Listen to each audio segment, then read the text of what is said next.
Friends, मैं आपका दोस्त आशुतोष तिवारी आप सभी का फिर से एएसके गुरुकुल क्लासेस में स्वागत करता हूं। आज हम सभी फ्रेंड्स इकोनॉमिक्स के कुछ बहुत ही महत्वपूर्ण प्रश्न और उत्तर के बारे में समझेंगे फ्रेंड्स। तो स्टार्ट करते हैं फ्रेंड्स। इकोनॉमिक्स। प्रथम, उपभोग। तो उपभोग 5 होते हैं फ्रेंड्स। उपभोग, उत्पादन, विनिमय, वितरण और राजस्व। ये 5 फ्रेंड्स हैं विषय स्तंभ या प्रमुख स्तंभ है इसके इकोनॉमिक्स, जिस पर टिका हुआ है। तो उपभोग का हम अर्थ किस तरह से लिख सकते हैं फ्रेंड्स? आवश्यकता की संतुष्टि के लिए वस्तु की उपयोगिता का उपयोग करना ही उपभोग कहलाता है। उसके बाद में फ्रेंड्स दूसरा इसका प्रकार होगा या विषय इसका स्तंभ होगा उत्पादन। वस्तुओं तथा सेवाओं को निर्मित करने की प्रक्रिया को उत्पादन कहते हैं। तो फ्रेंड्स ये इसका दूसरा फ्रेंड्स हो गया। अगला होगा विनिमय। विनिमय का हम अर्थ इस तरह से लिख सकते हैं कि विनिमय के आदान प्रदान को या वस्तुओं के विनिमय का जो हम लिखेंगे इसका अर्थ, तो वस्तुओं के आदान प्रदान की प्रक्रिया को या आदान प्रदान को की प्रक्रिया को ही हम विनिमय कह सकते हैं या कहते हैं। अगला होगा वितरण। तो वितरण का हम लोग अर्थ से लिख सकते हैं देश के द्वारा निर्मित वस्तुओं तथा सेवाओं को नागरिकों तक, उपभोक्ताओं तक पहुंचाना ही वितरण कहलाता है। तो ये वितरण का अर्थ हो गया। अगला राजस्व। राजस्व में हम लोग लिख सकते हैं किसी व्यापार से होने वाली आय को राजस्व कहते हैं। अगला फ्रेंड्स होगा इकोनॉमिक्स की कुछ परिभाषाएं हैं। तो इकोनॉमिक्स की हम परिभाषाओं को लिख सकते हैं। मार्शल ने कहा है, उपभोग की परिभाषा है, उपभोग को ऋणात्मक उत्पादन भी कहा जा सकता है या कहते हैं। उत्पादन की फ्रेंड्स परिभाषा है वस्तुओं के मूल्य में वृद्धि करना ही उत्पादन है। ये थॉमस ने कहा है फ्रेंड्स। पेपर में फ्रेंड्स बहुत बार पूछा गया है कि अर्थशास्त्र की आर्थिक क्रियाएं क्या होती हैं, आर्थिक क्रियाएं हम किसे कहते हैं। तो इसका फ्रेंड्स ये उसका उत्तर हम लिख सकते हैं मानव द्वारा धन अर्जित करने या धन अर्जित करने के लाभ को, अपने लाभ के लिए धन अर्जित करने वाली सभी क्रियाएं आर्थिक क्रियाएं होती हैं। जैसे नौकरी करना, व्यवसाय करना, ये मजदूरी करना। तो इस तरह की जो चीज़ें होंगी, इस तरह की जो क्रियाएं होंगी वो आर्थिक क्रियाओं के अंतर्गत आएंगी। अगला होगा अनार्थिक क्रियाएं। अनार्थिक क्रियाओं में क्या होता है, व्यक्ति उल्टा इसका सबका करता है। तो मनुष्य द्वारा देश सेवा के लिए किए गए धार्मिक, व्यावहारिक और भावात्मक कार्य को अनार्थिक क्रियाओं में रखते हैं। इसमें आत्मसंतुष्टि की प्राप्ति होती है, जैसे रक्त दान करना, गरीबों की सहायता करना। तो इस तरह की जो क्रियाएं होंगी फ्रेंड्स, ये सभी क्रियाएं हमारी अनार्थिक क्रिया में आएंगी। आगे फ्रेंड्स पढ़ेंगे कि अर्थशास्त्र की शाखाएं कितनी हैं। तो अर्थशास्त्र की शाखाओं को हम लोग 2 प्रकार से बांट सकते हैं। एक होता है माइक्रो यानी कि समष्टि अर्थशास्त्र, और एक होता है व्यष्टि अर्थशास्त्र। तो आज हम इनके बारे में पढ़ेंगे कि समष्टि अर्थशास्त्र किस तरह से लिख सकते हैं। तो समष्टि अर्थशास्त्र के अंतर्गत मुद्रास्फीति, बेरोजगारी, गरीबी आदि का अध्ययन किया जाता है।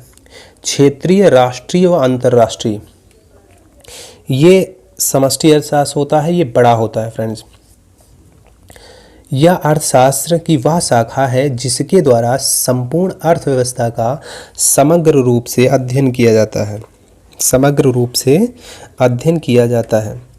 तो फ्रेंड्स ये हुआ समष्टि अर्थशास्त्र में। व्यष्टि अर्थशास्त्र क्या होता है? तो व्यष्टि अर्थशास्त्र यानी कि इसके अंतर्गत आर्थिक क्रियाओं का अध्ययन किया जाता है।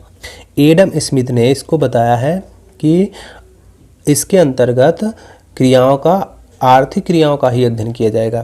जैसे मजदूरी, आय, व्यक्तिगत उद्योग शामिल होता है।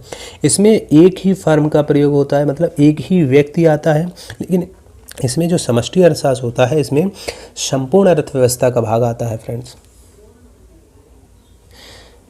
हम पढ़ेंगे उत्पादन या उत्पादन लागत। उत्पादन लागत किसे कहते हैं? उत्पादन लागत में वे सभी व्यय सम्मिलित किए जाते हैं या शामिल होते हैं जो उत्पादक द्वारा वस्तुओं के उत्पादन व्यय में उठाए जाते हैं।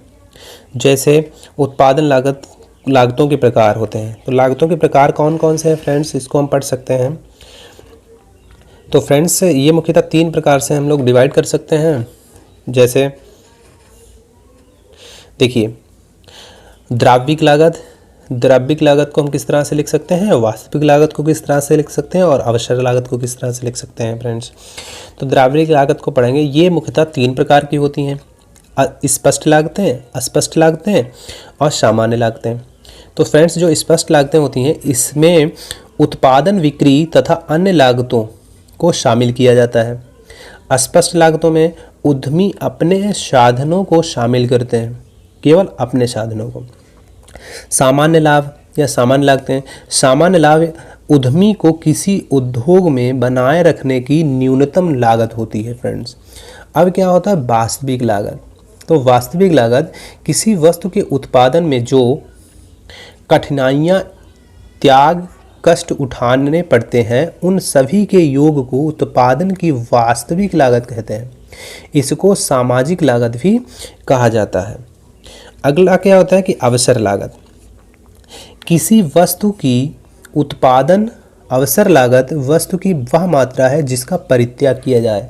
तो ये बहुत बार पूछा गया है फ्रेंड्स कि अवसर लागत किसे कहते हैं। तो आपको अवसर लागत में लिखना है किसी वस्तु की उत्पादन अवसर लागत वस्तु की वह मात्रा है जिसका परित्याग किया जाए, जिसका त्याग किया जाए। तो ये फ्रेंड्स हम लोग लिख सकते हैं। आगे क्या होता है कि कुल लागत। आगे हम लोग लिख सकते हैं कुल लागत।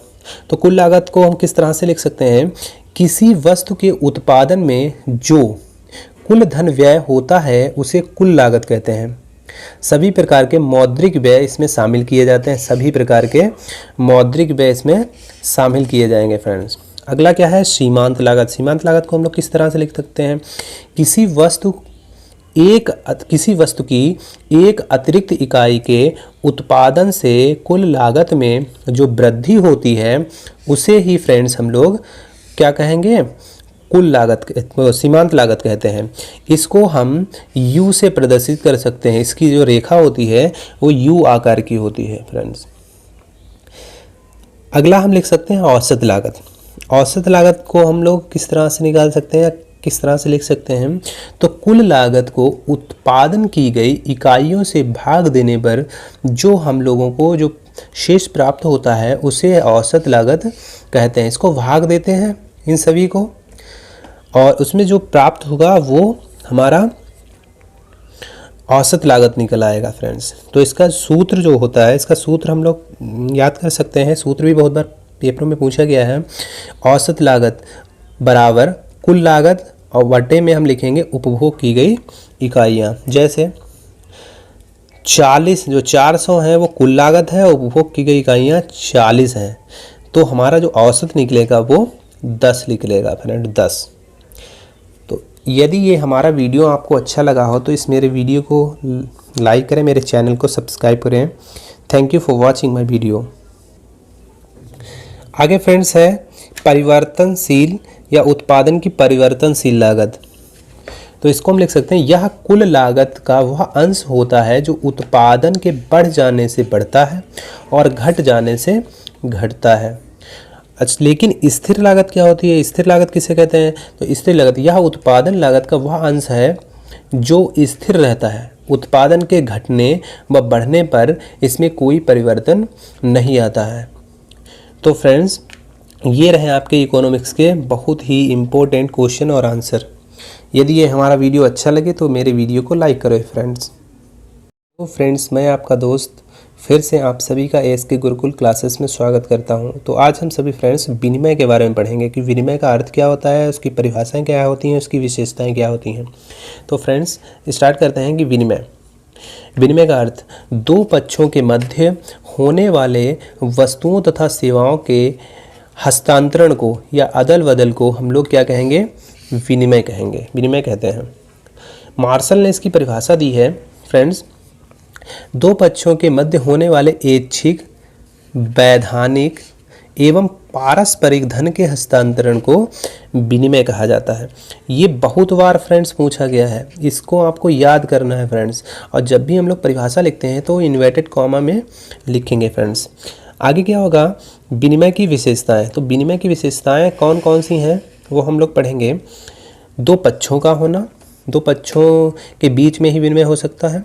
धन का हस्तांतरण वो वैधानिक रूप से, धन का हस्तांतरण पूर्णतः ऐच्छिक होना चाहिए। तो ये फ्रेंड्स हमारी विनिमय की विशेषता, वैसे बहुत सारी हैं, हमने 3 लिखी हैं मुख्यतः। आगे क्या होता है, विनिमय किन किन के बीच हो सकता है, इनमें आवश्यक शर्तें क्या होनी चाहिए। तो विनिमय की जो आवश्यक शर्तें होती हैं वो इस तरह की हो सकती हैं। कम से कम दो पक्षों का होना आवश्यक होता है। दो पक्षों के पास दो वस्तुएं भी होनी चाहिए, दो या दो से अधिक वस्तुओं का होना भी आवश्यक है। विनिमय के द्वारा दोनों पक्षों को लाभ होना चाहिए। आगे क्या होगा फ्रेंड्स, विनिमय से होने वाले लाभ। तो इसको हम लोग लिख सकते हैं ज्ञान में वृद्धि, रहन सहन का उच्च स्तर, दोनों पक्षों को लाभ, कार्यकुशलता में वृद्धि। आगे क्या है फ्रेंड्स कि इनसे विनिमय से हानियां क्या होती हैं। तो युद्ध की आशंका, भयंकर उपयोगिता इसमें फ्रेंड्स स्टार्ट हो जाती है। अब फ्रेंड्स विनिमय के प्रकार। तो विनिमय के प्रकार, 2 प्रकार से विनिमय हम लोग कर सकते हैं। वस्तु विनिमय एक होता है और एक होता है मौद्रिक विनिमय। एक प्रत्यक्ष और एक अप्रत्यक्ष विनिमय होता है फ्रेंड्स। तो जो वस्तु विनिमय होगा उसको हम लोग इस तरह से लिख सकते हैं। वस्तु विनिमय को वस्तुओं तथा सेवाओं के हस्तांतरण को ही हम लोग वस्तु विनिमय कहते हैं या प्रत्यक्ष विनिमय कहते हैं। मौद्रिक द्वारा या मुद्रा के द्वारा किया गया विनिमय मौद्रिक या अप्रत्यक्ष विनिमय कहलाता है। तो इस तरह से हम लोग फ्रेंड्स विनिमय के प्रकारों को लिख सकते हैं। आगे फ्रेंड्स हम लोग पढ़ेंगे मार्केट यानी कि बाजार। बाजार का अर्थ। तो बाजार का अर्थ हम लोग किस तरह से लिख सकते हैं। बाजार का अर्थ उस विशेष स्थान व क्षेत्र से लगाया जाता है जहां पर क्रेता और विक्रेता स्वतंत्र रूप से वस्तुओं का क्रय विक्रय करते हैं, उसे बाजार कहा जाता है। परिभाषा के रूप में हम लोग लिख सकते हैं, प्रोफेसर एली ने बताया कि बाजार का अर्थ उस क्षेत्र से लगाया जाता है जिसके भीतर किसी वस्तु की कीमत निर्धारण करने वाली शक्तियां निहित होती हैं, उसे हम लोग क्या कह सकते हैं, बाजार कह सकते हैं। तो ये किसने कहा फ्रेंड्स, तो ये प्रोफेसर एली ने कहा। आगे बाजार की विशेषताएं कौन कौन सी होनी चाहिए। तो पहला, क्रेताओं और विक्रेताओं का होना अति आवश्यक है। एक क्षेत्र का होना अति आवश्यक है। एक वस्तु का होना, स्वतंत्र प्रतियोगिता होना और कोई वस्तु का एक मूल्य का होना, ये बाजार की मुख्यतः विशेषताएं हैं। अब बाजार को प्रभावित करने वाले कारक बहुत बार पेपर में पूछा गया है। तो एक तो व्यापक मांग, टिकाऊपन, फैशन तथा परंपराएं, वहनीयता एक वस्तु संबंधी जिसे कहते हैं, बैंकिंग शाख प्रणाली, उत्पादकों की ईमानदारी, सहकारी नीति, शक्ति एवं सुरक्षा। ये फ्रेंड्स बाजार को प्रभावित करने वाले कारक होते हैं। आगे फ्रेंड्स हम लोग बाजार का वर्गीकरण कर सकते हैं कि बाजार को कितने प्रकार से बांटा जा सकता है। तो फ्रेंड्स इस तरह से बाजार का वर्गीकरण कर सकते हैं समय के आधार पे। तो समय के आधार पे मुख्यतः बाजार 4 प्रकार की होती है। कौन कौन सी, अल्पकालीन बाजार या अल्पकालीन बाजार, अति अल्पकालीन बाजार, दीर्घकालीन बाजार और अति दीर्घकालीन बाजार। कभी कभी इसमें 3 ही प्रकार पूछे जाते हैं, किसी किसी किताबों में दिया होता है, लेकिन हमने चारों प्रकार आपको बता दिए हैं। फिर क्षेत्र के आधार पे बाजार का वर्गीकरण कर सकते हैं, ये भी मुख्यतः 4 प्रकार का होता है। एक स्थानीय बाजार, प्रांतीय बाजार जिसको राज्य स्तर पर कहते हैं, फिर राष्ट्रीय मतलब देश स्तर पर, और अंतर्राष्ट्रीय मतलब देश व विदेश स्तर पर बाजार। ये क्षेत्र के आधार पर होते हैं फ्रेंड्स। आगे होता है उपयोगिता के आधार पर। तो उपयोगिता के आधार पर हम लोग 3 प्रकार से डिवाइड कर सकते हैं। एक पूर्ण प्रतियोगी बाजार, उसके बाद में अपूर्ण प्रतियोगी बाजार। पूर्ण का उल्टा कर देंगे तो फ्रेंड्स हमारा अपूर्ण प्रतियोगी बाजार होगा। जैसे पूर्ण में क्रेताओं विक्रेताओं की संख्या अधिक होती है तो अपूर्ण में कम होती है। इस तरह से हम लोग लिख सकते हैं। एकाधिकार बाजार मतलब किसी भी व्यक्ति को का अधिकार जो होगा वो एक ही व्यक्ति का अधिकार होगा उस पर, उस बाजार पर, उसको एकाधिकार बाजार कहते हैं। बिक्री के आधार पे मुख्यतः 4 प्रकार की होती हैं, वैसे किसी किसी में 5 भी होता है, हमने 4 लिखा है फ्रेंड्स। तो मिश्रित बाजार, विशिष्ट बाजार, नमूने के आधार पे बाजार और ग्रेड के आधार पे बाजार। जैसे गेहूं देखा होगा, पूषा 746 के करीबन ऐसे इस तरह से आता है। तो गन्ना होता है। तो इस तरह के बाजार जो होते हैं वो ग्रेड के द्वारा बाजार किए जाते हैं। अगला होगा वैधानिक। वैधानिक के आधार पे मुख्यतः बाजार 2 प्रकार का होता है, एक उचित बाजार और एक चोर बाजार। ये हमारा वीडियो अच्छा लगा हो तो आप इस मेरे वीडियो को लाइक करें, मेरे चैनल को सब्सक्राइब करें। Thank you for watching my video.